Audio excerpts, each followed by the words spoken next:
Good morning, good evening, good night. Welcome to the Idle Talk Mini. Today, you're here with me, Nairbath, Fabian, whatever you want to call me. So today we're going to talk about Mando episode 4. I'm going to, since it's a mini, I'm going to just start off with spoilers. I'm going to keep it short, probably like 10, 15 minutes. If you don't care, I would say either go to the next episode or go listen to the episode, the full podcast episode with Nando and his friend. So let's start off. We start off this episode with a bunch of Mandos training on a beach, which, by the way, is kind of dumb that they're still on this stupid beach after they got attacked by this giant lizard in the last episode, but whatever. They're training on this beach, and one of the Mandos, like Foundlings, is training, and then Din Djarin tells Grogu, Baby Yoda, to join the training, and then they have this training thing with darts, and then Baby Yoda gets shot twice, and then he's like, yo, Mando's like, yo, Yoda, like, Grogu, like, actually try, bro, and so then he, like, jumps over him and then shoots him 3 times, and then we get, the this weird bird thing comes in and swoops down and then captures the boy that Grogu is training with. Which, by the way, what fucking planet are we on that the whole wildlife is just constantly trying to kill him? And this is like a normal occurrence because they say that bird has taken a few other Mandalorians. It's like, bro, relocate. What are y'all doing?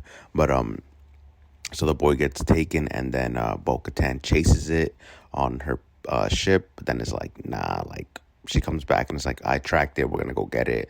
And so it's a mission to go save this kid, right? And so while the Mandalorian and all his friends are going out to they're not even his friends, like the rest of the clan of Vizsla, because they all have the like little 3 marks that all the Death Watch people had. So they go out to save this kid, but Grogu stays in the encampment with the armorer, which is a really cool scene. I really like that. Like, they're showing you that Grogu is like literally becoming a Mandalorian, like learning all their ways, learning how to train like them and shit like that.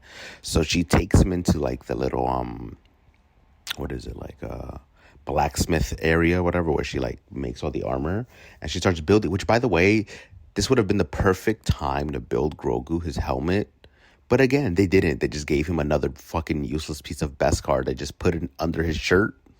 Dumb. But yeah, so we get that scene, and then we get a flashback, which is a scene I really, really enjoyed.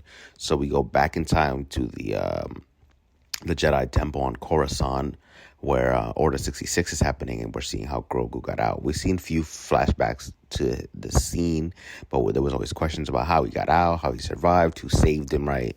So we get introduced to this Jedi that apparently, I've never watched the show, I never cared to. It was like a kid's show that had Ahmed Best, who, by the way, love him, support him forever. The guy who played Jar Jar Binks in the prequels came back and played this Jedi, but also played this Jedi for a kid's TV show a few years back during COVID, and it got canceled. I never watched it, never cared for it, didn't even know who the character was, but I did know who the actor was. So when he showed up on scene, I was like, there's no way they made Jar Jar Binks a fucking Jedi, right? And I was flipping out. And then homie picked up 2 sabers and was out here fucking shit up, and I was like, yes, bro. I was like, this is sick. So yeah, they escape from the Jedi Temple, and then it like ends, like the flashbacks end. We don't know what happens to that Jedi. We don't know whatever. I want to see more of him. And then Grogu gets this little, like, I don't even know what to call it. It's like a big circle. It's a big circle of Beskar, and then she like puts the mud horn on it, which is the sigil of I guess Grogu and Din, or the Mandalorian's house, right? Like, all the Mandalorians have a little sigil. They have the mud horn, which is like a big rhino-looking thing that they fought in season 1, and Grogu saved him. So he gets that, and then we go back to Mando and his group, and they're showing you their mission. Which, by the way, why did it take that bird so long to eat this kid?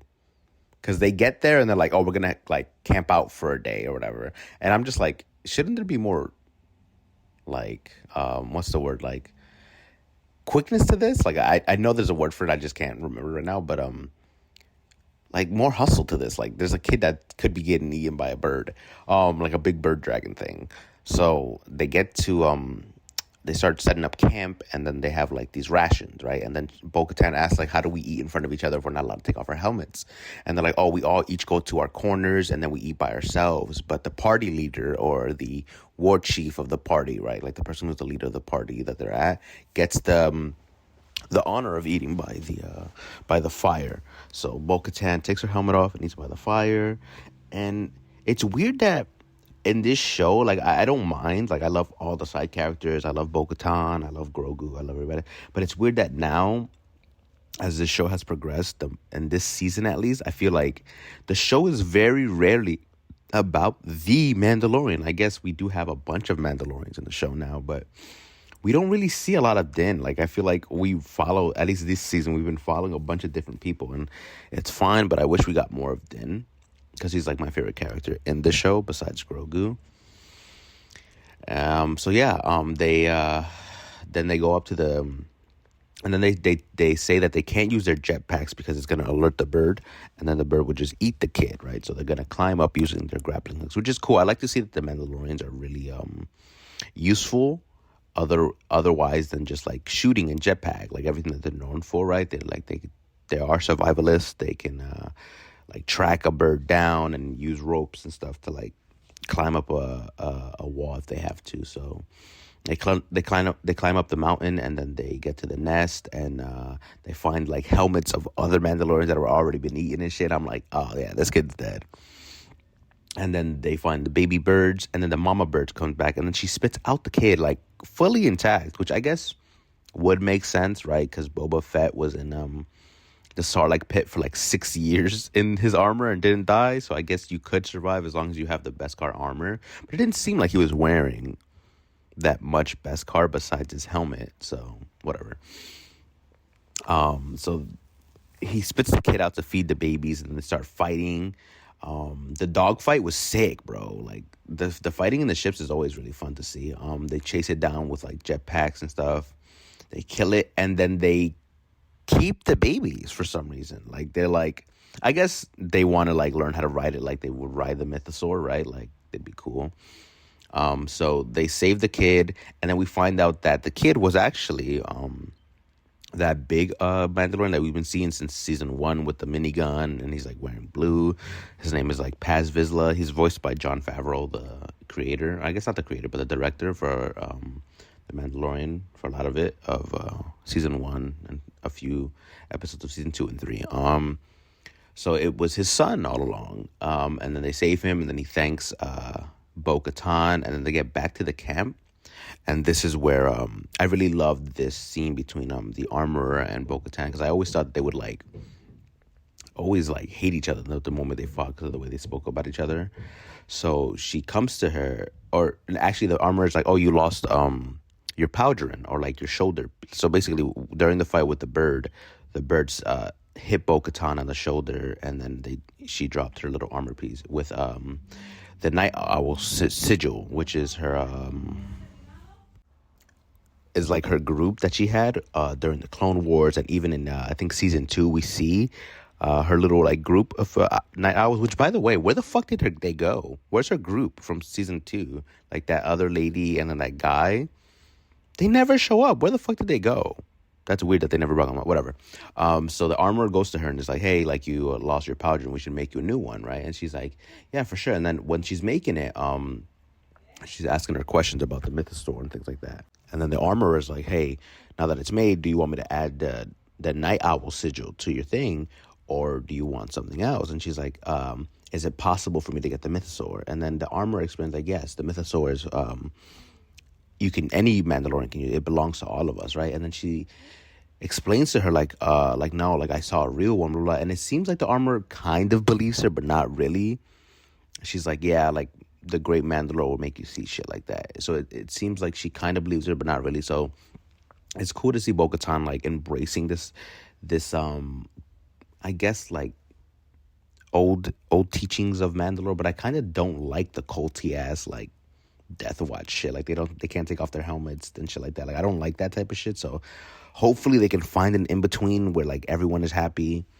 But yeah, so she gets the mythosaur on her Powdrin, and then she tells her about the mythosaur, and she's like, yeah, whatever. Like, kind of doesn't believe her, but it's cool seeing Bo-Katan like embrace that. Like, yeah, maybe my way wasn't always the right way. Maybe there is other ways, and maybe she's learning the old ways and trying to mix them with the new ways, try to find a good medium, because that's what I'm thinking. Maybe she wants to ride the mythosaur. I don't know. But yeah, and so that was the episode, and I would give it like a 9 out of 10. I really enjoyed it, but like I said, there's some things that I wish they would do more. Like, I want to see a lot more of Din Djarin. He's supposed to be like propped up as the leader of the Mandalorian since the last season, since he got the Darksaber, but it doesn't really seem like anyone respects him or really like they're all about tradition and blah blah blah. But then the fact that the rule of anyone who holds a Darksaber then rules Mandalore, and no one listens to him and no one respects him, even though he holds a Darksaber and won it fair and square. I guess he doesn't want to rule, but I feel like someone who's so dogmatic in every other way in their cult, why wouldn't they be dogmatic about the Darksaber? Why wouldn't they just prop him up to be their leader immediately once he got it? Or at least, like, once he was challenged by Paz and he won the challenge, why wouldn't they then respect him as, I don't know, whatever. But yeah, I want to see more of Din. I want to see more of Grogu. I want to see Grogu. It was cool that he almost said this is the way in that episode, though. Like, it seemed like he wanted to say it, but he still can't talk, the baby. So yeah, that was really cool. And yeah, that was this episode. I hope you guys enjoyed it. And I'll see you guys on the next episode. Hopefully me and Nando are reunited and we get an episode out to you guys soon. Love ya. Bye.